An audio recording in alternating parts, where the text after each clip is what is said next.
Good morning. मैं doctor Dipankar Banerjee बोल रहा हूँ from Jabalpur, from ideal fertility IVF and genetic centre private limited, जो कि मध्य प्रदेश में स्थित है। और मैं एक गायनिकोलॉजिस्ट हूँ with special interest in reproductive medicine and foetal medicine. हम regular IVF, blastocyst transfer, male infertility, embryo freezing, egg freezing, sperm freezing हम सब रेगुलरली करते हैं। और हमारा स्पेशल इंटरेस्ट रिप्रोडक्टिव जेनेटिक्स पर भी है, फीटल मेडिसिन पे, और जेनेटिक रोगों को रोकथाम और उसको पहचानने के लिए हम काफ़ी काम करते हैं। हमारे पास में एक बहुत advance next generation sequencing lab लगी है, जो हम अंडर वन रूफ सब आपको करके देते हैं।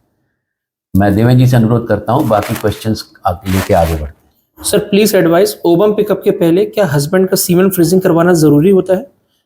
देवेंद्र, ये क्वेश्चन बहुत इंपॉर्टेंट है, क्योंकि ये हम फेस करते हैं। और स्पर्म फ्रीजिंग करते समय मैं सबको बोलता हूं कि ओवम पिकअप करने के पहले हस्बैंड का एक स्पर्म फ्रीज कर लीजिए। बट प्रॉब्लम ये होती है कि स्पर्म फ्रीजिंग का एक खर्च आता है, उसको आईवीएफ के साथ हम क्लब नहीं कर सकते। पर वो यदि करा लें तो एक बहुत इंपॉर्टेंट चीज़ रहती है कि ओवम पिकअप के दिन यदि हस्बैंड स्पर्म नहीं दे पाए तो उस समय एग फ्रीज करना लेट होने लगते हैं थोड़ा सा, और हम इमीडिएट डिसीजन नहीं ले सकते, ना हम तीसरा कर सकते हैं।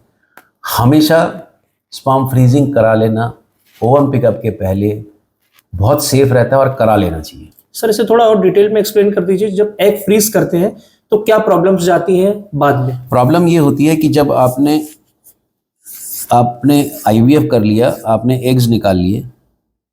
अब ये जो एग है ये हमने पेटी डिश में ले लिए। अब हमने हस्बैंड को बोला कि स्पर्म दीजिए। अब ये मान लीजिए कि हम नॉर्मली, अब ये एग मान लीजिए कि हमने 1:30 नून पे पीएम पे निकाला।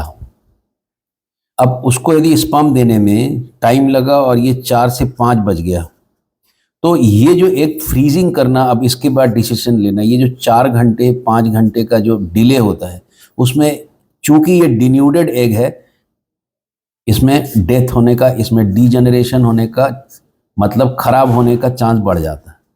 फिर आप इसको फ्रीज करते हैं तो ये थॉ नहीं होते अच्छे से, मतलब आपको रिकवरी कम मिलेगी। तो यदि ये स्पर्म पहले से फ्रोजन है और यदि हस्बैंड उस दिन फ्रेश स्पर्म नहीं भी दे पाया, तो हम फ्रीजिंग स्पर्म से इमीडिएटली हम अपना आईवीएफ कर सकते हैं। तो ये एक बहुत इंपॉर्टेंट मुद्दा है जो मैं हर कपल को बोलता हूँ। लोग सुनते नहीं हैं, बट जब जिसके ऊपर बीतती है उसमें बड़ी मुश्किल होती है। क्या आईवीएफ के पहले एचएसजी करवाना जरूरी होता है? It is not necessary, but IVF कराने के पहले लोग यूजुअली एचएसजी करा के आते हैं। बट यदि हम आईवीएफ करना चाहें तो हम एचएसजी नहीं करते, हम हिस्ट्रोस्कोपी करते हैं।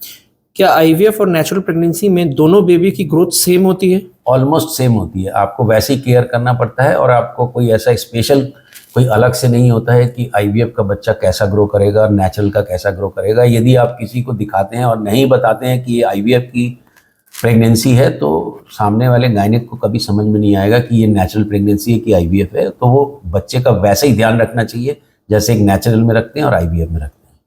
मुझे पीरियड के समय ब्लैक कलर की स्पॉटिंग होती है। डजेंट मैटर, ये भी एक बहुत क्वेश्चन होता है, हम इस पर भी एक अलग वीडियो बनाएंगे। मेंस्ट्रुअल ब्लड को लेके लोगों के मन में बहुत बहुत तरह की भ्रांतियाँ होती हैं। मेंस्ट्रुअल ब्लड कैसा होना चाहिए? गाढ़ा होना चाहिए, डार्क होना चाहिए? मेंस्ट्रुअल ब्लड एक रिजेक्टेड ब्लड है, और कई बार उसमें क्लॉटिंग भी होती है अंदर। क्लॉट थोड़ा सा लेट हो जाए तो उसमें डार्क कलर हो जाएगा।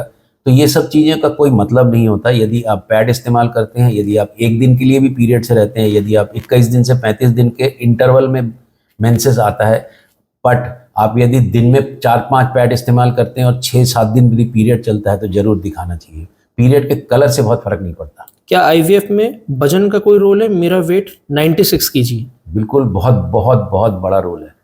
आईवीएफ में प्रेग्नेंट होने के लिए आपका body mass index with in 23, 25, 26 maximum, ये यदि रहे तो सक्सेस रेट अच्छी होती है। बॉडी मास इंडेक्स मतलब आपका मोटापा, आपका वजन हाइट के हिसाब से। 96 इज़ टू मच आपको वजन आईवीएफ के लिए। आईवीएफ एक खर्चीला मेथड है, उसमें सफल होने के लिए आपको भी मेहनत करना जरूरी है। खाली डॉक्टर के भरोसे मत रहिए।